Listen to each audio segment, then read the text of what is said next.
I hope you are all energized from the refreshing tea break and all set for the afternoon session of SYMHEALTH 2017, an international conference on healthcare in a globalizing world.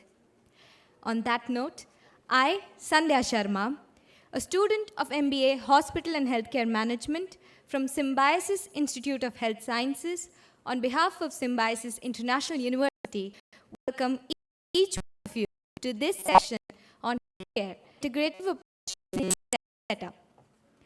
The healthcare system today is complex, with various stakeholders involved, such as hospitals, companies, and diagnostic. Integrative approach bridges biomedical sciences with social and behavioral sciences and linkages psychological and biological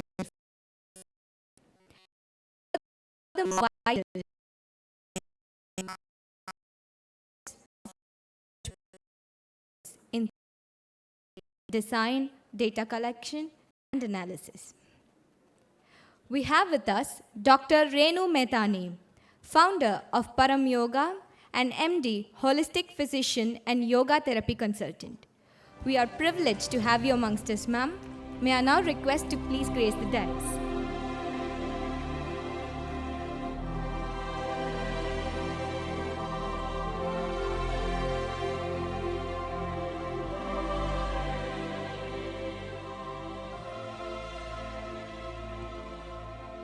I would like our distinguished speakers to also grace the dais as I call them.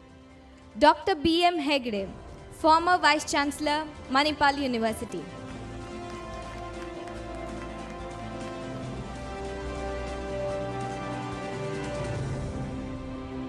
Dr. N. Shrikant, Deputy Director General, Central Council for Research in Ayurvedic Sciences, Ministry of Ayush, Government of India.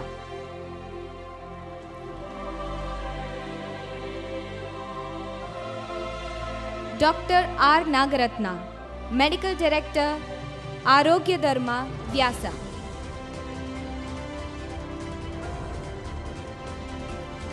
Dr. K. S. Sethi, Deputy Advisor, Homeopathy, Government of India.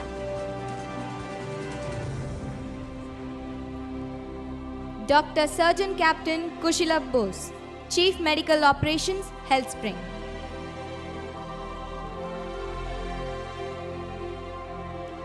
Dr. H. Sudarshan, Honorary Secretary, Karuna Trust.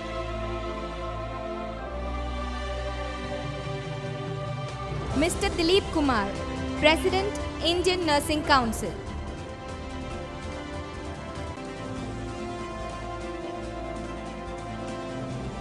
Dr. Sanjay Zodpe, Vice President, Public Health Education, Public Health Foundation of India.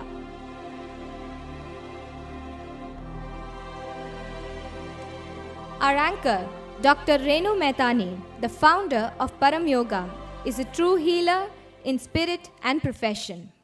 She is a practicing physician in Pune for the past 20 years. She is also an adroit yoga therapist and exemplifies heal the mind and the body follows. As a published author, she has written the book, The Ultimate Indian Diet Book, published by Macmillan India Private Limited, which has also been translated in Marathi, Paripurna Bharatiya Ahar. Her recent release is Power Pranayama, tapping the healing potentials of breath. With a vision of the best possible health for all in her eyes and perpetual warmth in her heart, Dr. Renu Mehtani exudes miles to go before I sleep. I would request Madam to enlighten us from her treasure trove of knowledge about healthcare and integrative approach in Indian setup.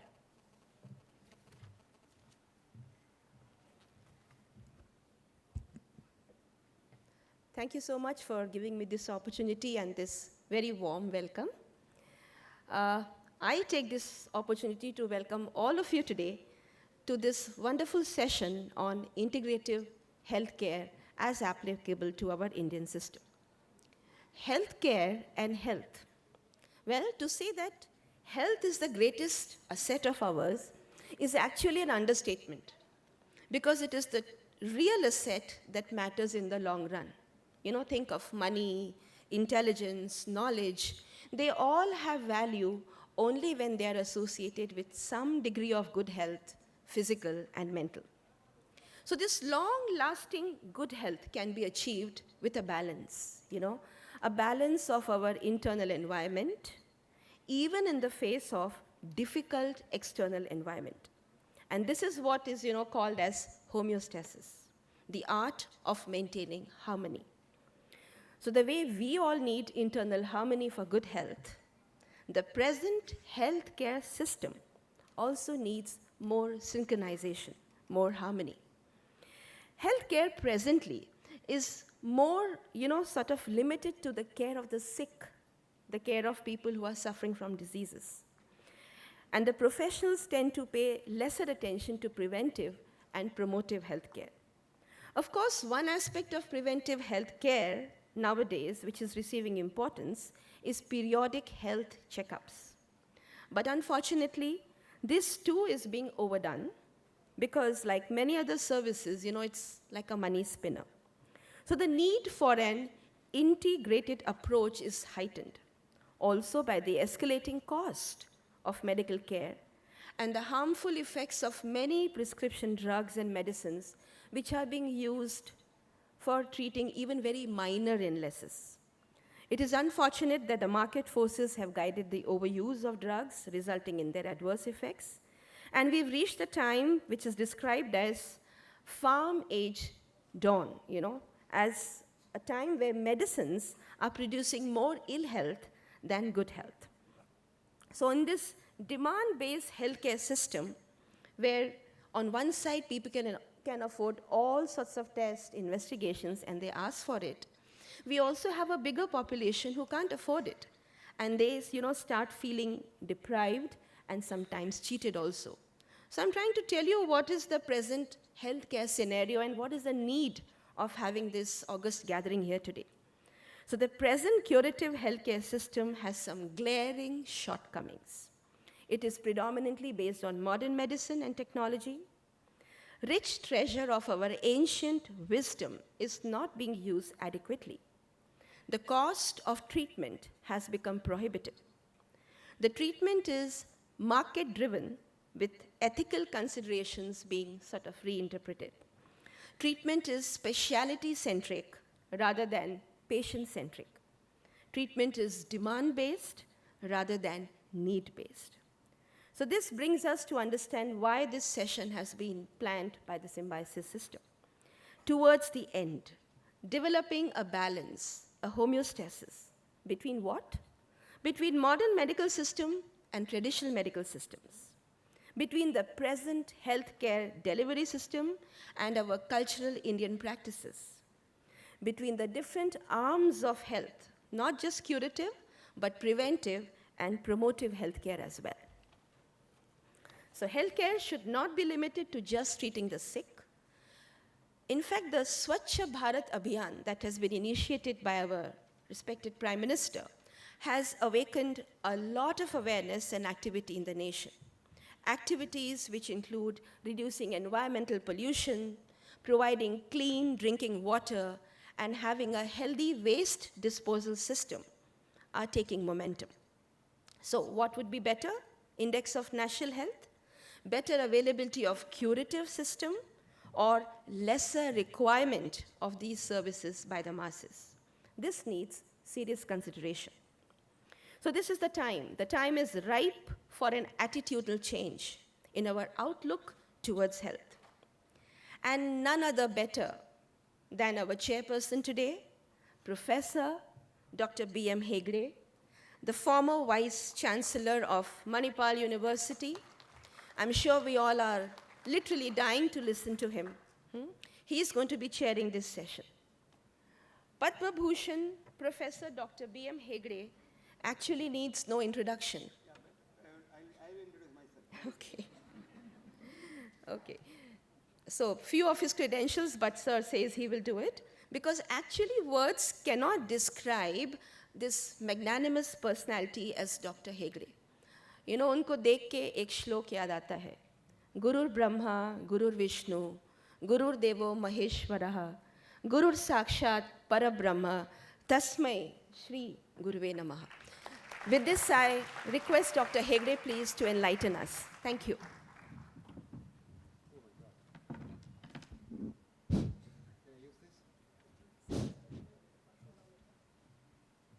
Standing and talking is difficult. Then you can sit and talk. No. Can walk and talk? Sure, sir. Sure. You don't mind? Not at all, sir. Can I use this mic? Please, sir. Be very comfortable. Can you hear me at the back? Okay. Good morning, everybody. Let me correct what our anchor told you about me. Don't believe what others tell about anybody. Don't believe what others tell about you also. And don't let your life be guided by others' opinion. I'm not a guru, I'm a student. I'm a student here to learn about human beings, and I started in the year 1956 when I joined the medical school. Right from that time till today, I have been trying to understand the human being. Alexis Carrel, a Nobel laureate surgeon, wrote a book years ago called Man the Unknown. Some of you might have read that. Have you read that? It's a beautiful book. Of course, don't read the last few chapters where he says all mental illness patients must be all gassed because they are economic, not a liability. Forget about that. Our economics professor was there, the vice chancellor. So he was looking for economics. Our healthcare system, so-called healthcare system, is also trying to do that. In one of his speeches, one of the rich people in the world, one of the richest people in the world, who owns 60% of the vaccine companies, made a statement, I quote, "Vaccination is mainly to control the population in the world." I leave it at that. Go home and think about it. Now, as a student of this, I'm more confused now, after 60 years, than I was when I joined the medical school. In every sphere of activity, you get so confused because there's so many things happening. And if you boil down to everything at the bottom, everything is happening for making money. What is health? Anybody has an idea? What is health? Any student? Yeah. Yes? Yes, ma? This girl is a Malayali. This is exactly the definition, what's called the Alma Ata definition of 1947. Absence of physical, psychological, spiritual, mental, environmental, and this and that. Disease. Did you understand that? So if you want to know if you are healthy or not, you must go to a doctor. Right? You must go for a checkup. Right? That is exactly why the definition is given like that. So that a big industry grows. One of the biggest industries in the world is called the screening industry. Have you heard of that? If you have not heard, go home and put it in the Google. Richard Smith, who was the editor of the British Medical Journal, and say screening industry. Read that in the British Medical Journal. You will know where we are. I'll give you an example. You have this, every day in the paper sometimes you see Pune, symbiosis run for health. Have you heard that? No. Or on a heart day, running. Do you know why they encourage running? Sponsored free by the Symbiosis University. Rajiv is not doing that, but I'm saying. Now everybody is encouraged to run. You and I run. Have you run every day? No. If you run for the first time, after some time you get breathless. If you know how the heart works, because the heart cannot go on like that. In Bhopal tragedy, very few people died of the gas. People died of the fear and running. And a lot of them died of left heart failure. Now here what happens after some time, you start breathing like that. Somebody will come and say, oh, you're breathing something abnormal. You better have a checkup. And today, Symbiosis gives you 50% concession. Normally it is 10,000, so it's 5,000. So you go for a checkup. That means I've got an extra candidate for a checkup. So this is a business. You understand that? Did you understand that? You see sometimes a photograph in the paper. This poor lady has got cancer. She requires 5 lakhs to get cured. She doesn't have the money. Please donate. You all donate. Where does the money go? To that lady? No, the cancer industry. The cancer industry is the biggest industry in the world. In the United States of America alone, it is $1.72 trillion industry. Today, one company has bought over cancer drugs from 5 other big companies. I won't tell you the name of the company. After buying that, he renamed the cancer drugs and hiked the price 4,000 times. How many times? 4,000 times. You go to a cancer center, some of the injections are 2.5 lakhs. A simple tyrosine kinase receptor blocker, which you got in your turmeric, 5 types of turmeric, 5 times of tyrosine kinase blocker, one injection costs you 1.5 lakhs. Now this man went to Spain to negotiate. The Spanish government said, we can't afford this, we don't want to buy your drugs. Then do you know what he said? I will now stop all cancer drug supply to Spain. The government got frightened. There is no way you can control these people. And this is the problem with the definition of health. That is not the right definition, actually. Now the definition has changed. We have changed the definition to a definition which you can find out whether you are ill or well. Very simple. Samadatu samagnischa samadoshaha malakriha prasanna atma indriya manaha swastha ityabhidyate. You get up in the morning, ask yourself, did you sleep well? Do you eat well? Do you have hunger? Do you shit well? Do you piss well? And do you not hate nobody? Then you are healthy.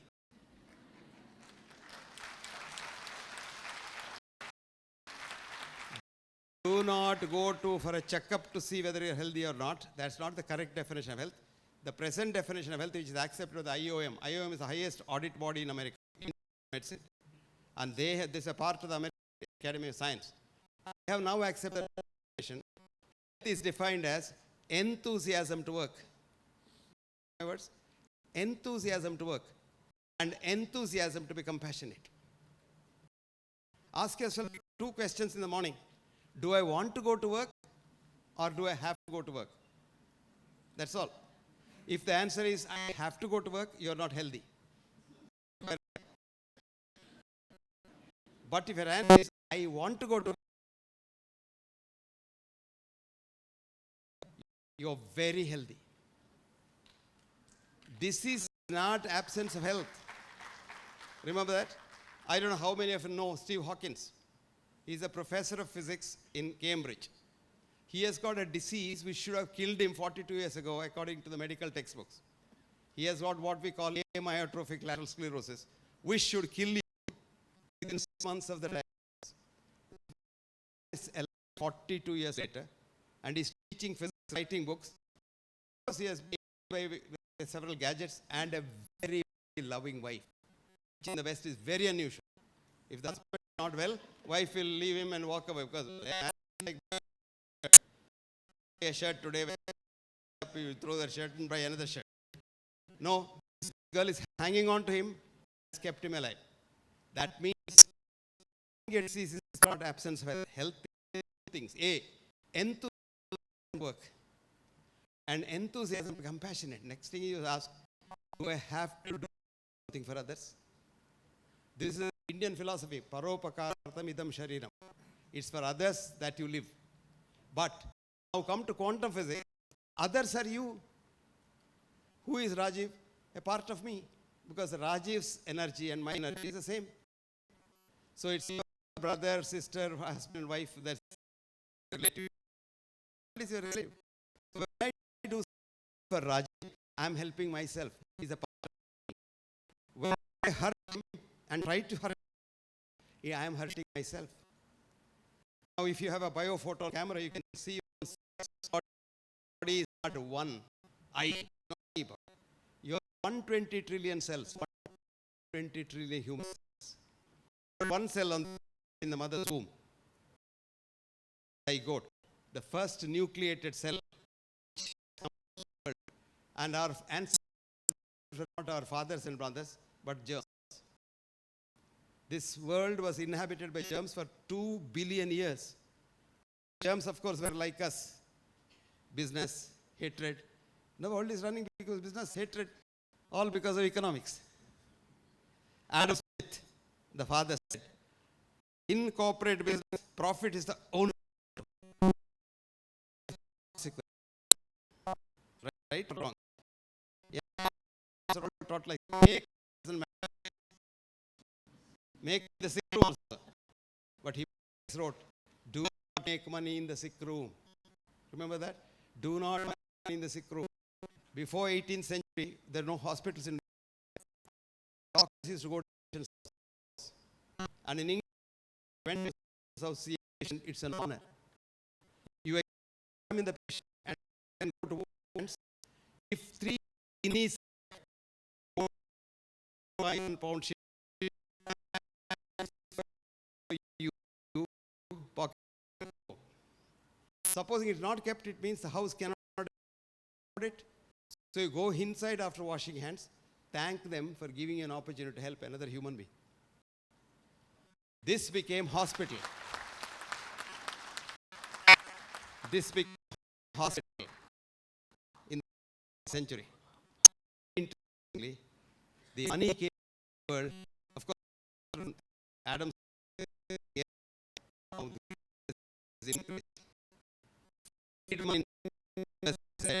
no, it cost. And that's the making money at any cost. And that's what we are doing. Now what happened? 1823, London doctors are so bad, so greedy, and so apathetic towards patients that there was a doctor called James VIII who saw this and said, London doctors have become a bunch of nepotistic, corrupt, incompetent fools who have become an abscess in the human body, and I'm going to give them a science journal to cut the abscess and drain the pus and make them all right. What was the journal called? The Lancet. Have you heard of Lancet? All of you heard of it.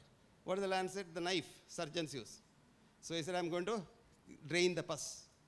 1823, now 185 years later, last year, the present editor, Richard Horton, said, what has been the impact of Lancet on doctors? Would you like to know? Would you like to know? Otherwise, I won't tell you. Absolutely. So Horton appointed Hilary Butler, a journalist from New Zealand. Said, investigate, I'll give you money. She wrote a paper, which you read in the Lancet. One sentence I'll tell you. What was in 1823 a bunch of corrupt, nepotistic, incompetent fools has transformed itself into a corporate monstrosity which is killing people all over the world. Would you like to know? So friends, health is enthusiasm to work and enthusiasm to be compassionate. If you go back, Sigmund Freud had written long ago, health is work and love. Of course, his love meant L-U-S-T. That's not the love. C-O-M-P-A-S-S-I-O-N, that love. And it's very important because, see, importance is enthusiasm. You know the meaning of the word enthusiasm, etymological meaning? Yes, ma, you know. What is enthusiasm in Latin? You said you know. No, behind you. Spotted dress. Well, N in Latin means inside. Theos means God. So God sits inside and provokes you to work. That's what you do every day. We pray. Om Bhurbuha Swaha. At the end, what do you say? Prachodayat. Prachodayat. Provoke me. I want to work. And if you're able to work and you have enthusiasm to work, you're healthy. This does not require checkup. Checkup is a very interesting thing. There was this professor of medicine, a very interesting, bright girl, 52-year-old. Mary Tinetti was her name. She asked her brightest student in the Yale University Medical School, who is a patient? Tell me now, who is a patient? I would say one who has a lot of patience. But you know what the student said? A man or a woman who goes to see a doctor becomes a patient. True. This professor was shocked. She was a good girl. She was shocked. She said, then when does he become a man or a woman again? The student shot back, rarely ever, comma, if ever, full stop. Because today if you go to the doctor, he'll say, this drug should not be stopped, lifelong. Haven't you heard that? So are you not a patient now? You will be surprised. 1 in 5 Americans takes 2 pills minimum. And 1 in 20 Americans take 4 pills on an average. So I wrote an article in the British Medical Journal. There is no pill for every ill, but there is an ill following every pill.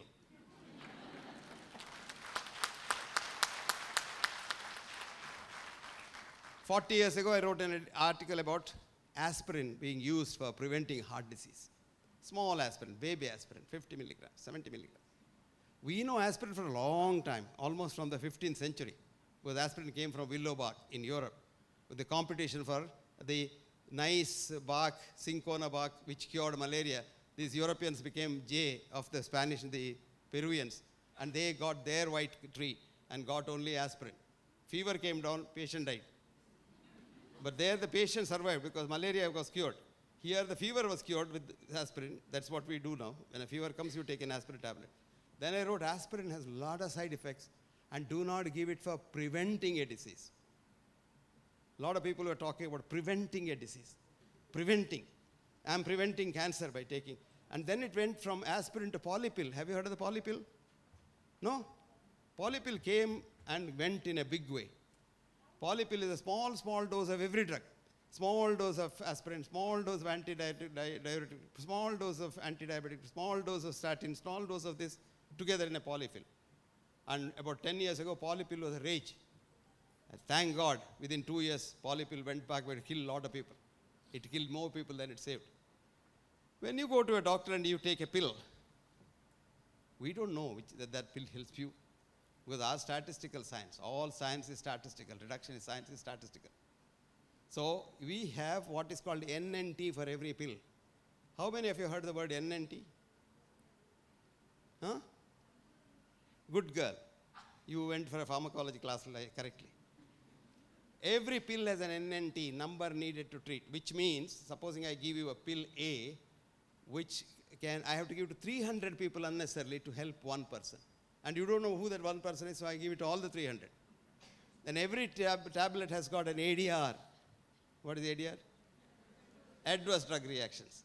I'll give you an example now. Statin. All of you take statin, right? You don't want like cholesterol is a ghost. Cholesterol is a friend. More the merrier. But that's a different thing. Now statin is NNT is 300. That means I have to give 300 patients statin to help one patient. Did you get that? I don't know who that one patient is, but to help that one patient, I blindly give it to 300 people. That means 229 people, I'm giving it unnecessarily.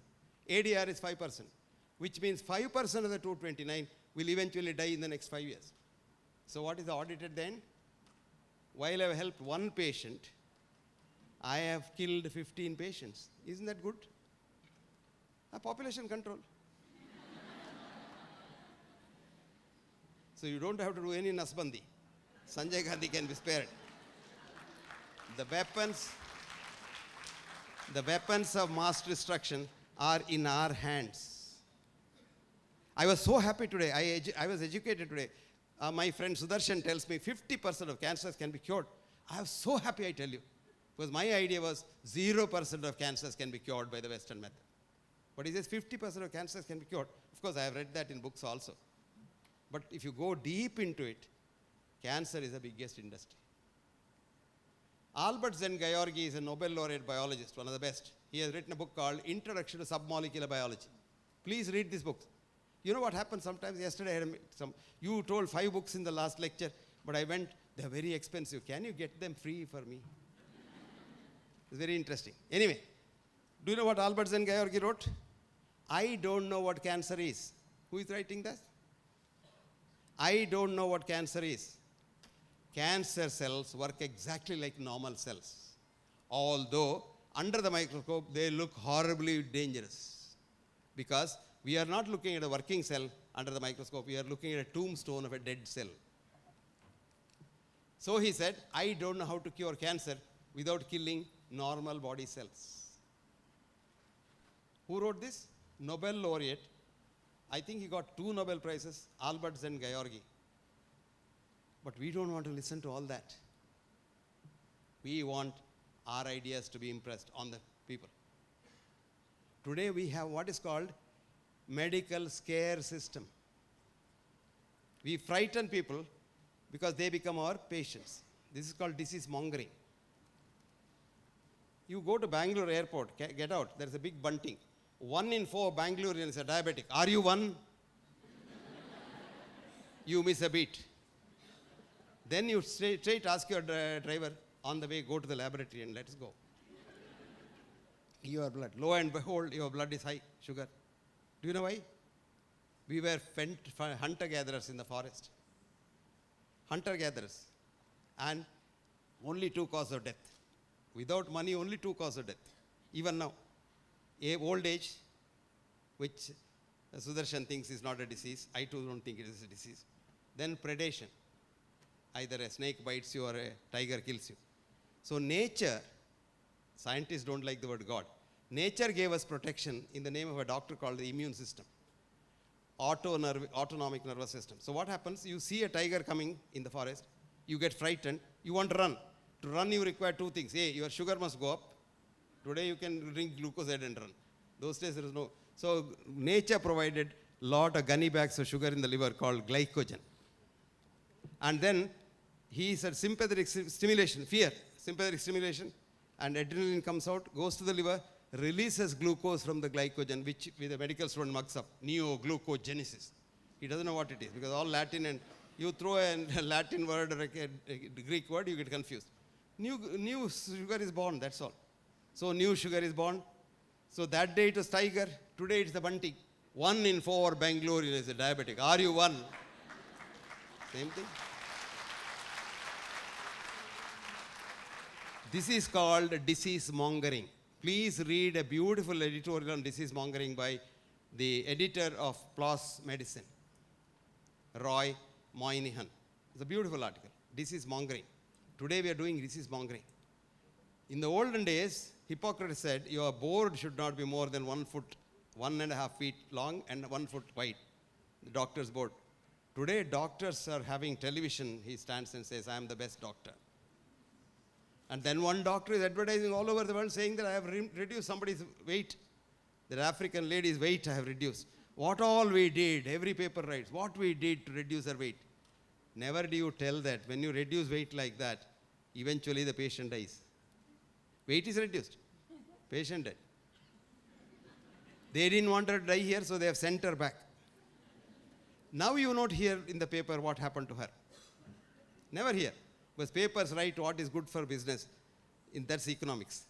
And they never write what is not good for business. Did you know this? No. Anyway, don't worry about that. Now we come back to health. We are not doing anything for health care in this world. I like the symposium is on health care. But what we are doing is sickness care. And sickness is an industry. And we are only catering sickness care. Even healthcare people, so-called, devise instruments to detect diseases. They say, no, we are detecting, very early you can detect cancer, very early. Okay, you detect cancer very early. How early can you detect cancer? Cancer is the day when the normal cell, which has to die on a given day by what is called a normal death process called apoptosis, misses to die and overlives and mutates, becomes a rogue cell. So every rogue cell is the beginning of a cancer. So if Albert Einstein says cancer cells are jobless, wandering cells, don't know what to do, where to go, they go all over the body every day. And every one of us has cancer cells going around our system every day. Now if you detect cancer cells at that stage, today if I screen, all of us will have not one cancer but several cancers. Now you tell them the whole auditorium has cancer. I have detected with my machine. So you all come for treatment. Would you like to go for cancer treatment now? You have your cancer. Don't want to go. This is you don't have. You were very good. You're a good girl. You're a very good girl. What I'm saying is, if you go deep into this so-called science, what is science? What is science? What's the definition of science? You came for a big conference here on science and don't know the definition of science? Huh? Set of common rules. Study of a subject. That's science. I see. So economics is also a study of a subject. I'll tell you, any study can be mismanaged. There should be logic. Very good, very good. That is exactly. Huh? That's called logic. Rationale behind what? Oh, I see, I see. Anyway, I'll give you a few definitions from scientists themselves. Oh my God. I wish it can be proved. Science can be proved. My God. Anyway, don't worry. See, this is the misconception we have. Now, we came here with the presumption that all of us know what science is, right? Now we know what we don't know. Science is trying to understand the universe with the methods at your command, which get refined, and science gets refined, and science changes. We had a science called Newtonian physics. What's called solid state physics. We believed in that. Then came Einstein's E is equal to mc squared. But Einstein had a student sitting in the Zurich Polytechnic who told him, sir, you're talking through your hat. What you're saying is not right. How can you tell a Nobel laureate professor in the class in Zurich Polytechnic, you're a student, that you're wrong? What will happen to the student? He becomes an outstanding student. And he did become one because he was thrown out of physics for 30 years. His name is Werner Heisenberg, who said the only thing is certain in this world, certainty, logic, reason, is uncertainty. That's called the uncertainty principle. PQ is not equivalent to QP. 2 into 3 may be 6 now, but 3 into 2 need not be 6 always. Did you understand that? But look at scientists, very definite about this. Marie Curie said, measurement is science, science is measurement, right? Do you have a thought, Mole? Do you have a thought in your mind? Do you really? It's not unscientific because you can't measure the thought. No, that means it's unscientific. So you can't have a thought. Where is your mind? Where is the mind? Where is the mind? Good man, good man. You know, there is a scientist who got the Nobel Prize for saying that the mind is in the brain. His name was Wilder Penfield. He was a Canadian neurosurgeon who was operating on the brain for the first time, and he thought brain was the mind. That was in the 57s. In 71, he wrote a beautiful paper. I'm sorry, the mind is not in the brain. Mind cannot be in the brain. Even a thought cannot be held in the brain. The mind is something beyond the brain. Mind is the consciousness. It's the canvas on which your thoughts are projected. And mind is you, and you is mind. M is equal to E. Matter is energy, energy is matter. It's called a-duality, a-duality. Hans-Peter Dürr, the former director of the Max Planck Institute, was the one who discovered E is equal to M. And he said, I am calling it as a-duality, but who am I? I'm a small child in front of the Indian sages who called it as Advaita. And quantum physics, he said, is in the Upanishads. And he quotes the stanza to say what quantum physics is. Bahirantascha bhutanam. It is inside and outside of everything. What is energy? Charam acharamevacha. It's moving all the time. You are energy, but you look solid. That's called Maya. Sukshmavate tavijnayam. It is so subtle that nobody can see. Nobody has seen an electron. Has anybody seen an electron? The great scientist with logic seen an electron? Nobody has seen an electron. But people have got Nobel Prize for describing an electron. People got a Nobel Prize for saying the electrons are particles. The same people got a Nobel Prize for saying electrons are waves. People got a Nobel Prize for saying electrons are waves and particles, wavicles. Then somebody said nothing. They also got the Nobel Prize.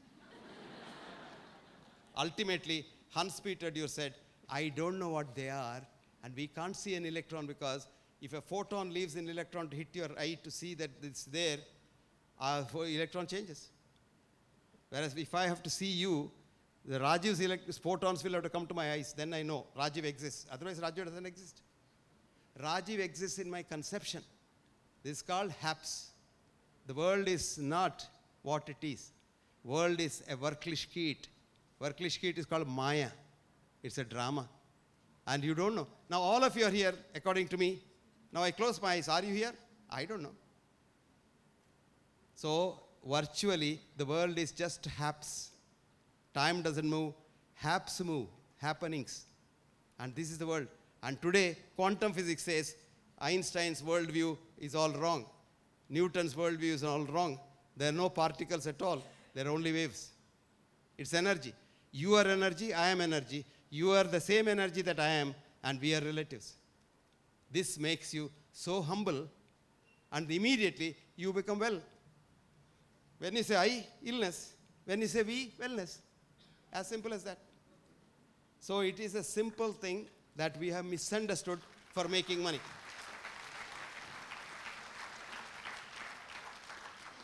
They invited me to Tata Cancer Institute to inaugurate their international conference. 600 American delegates with the American president of the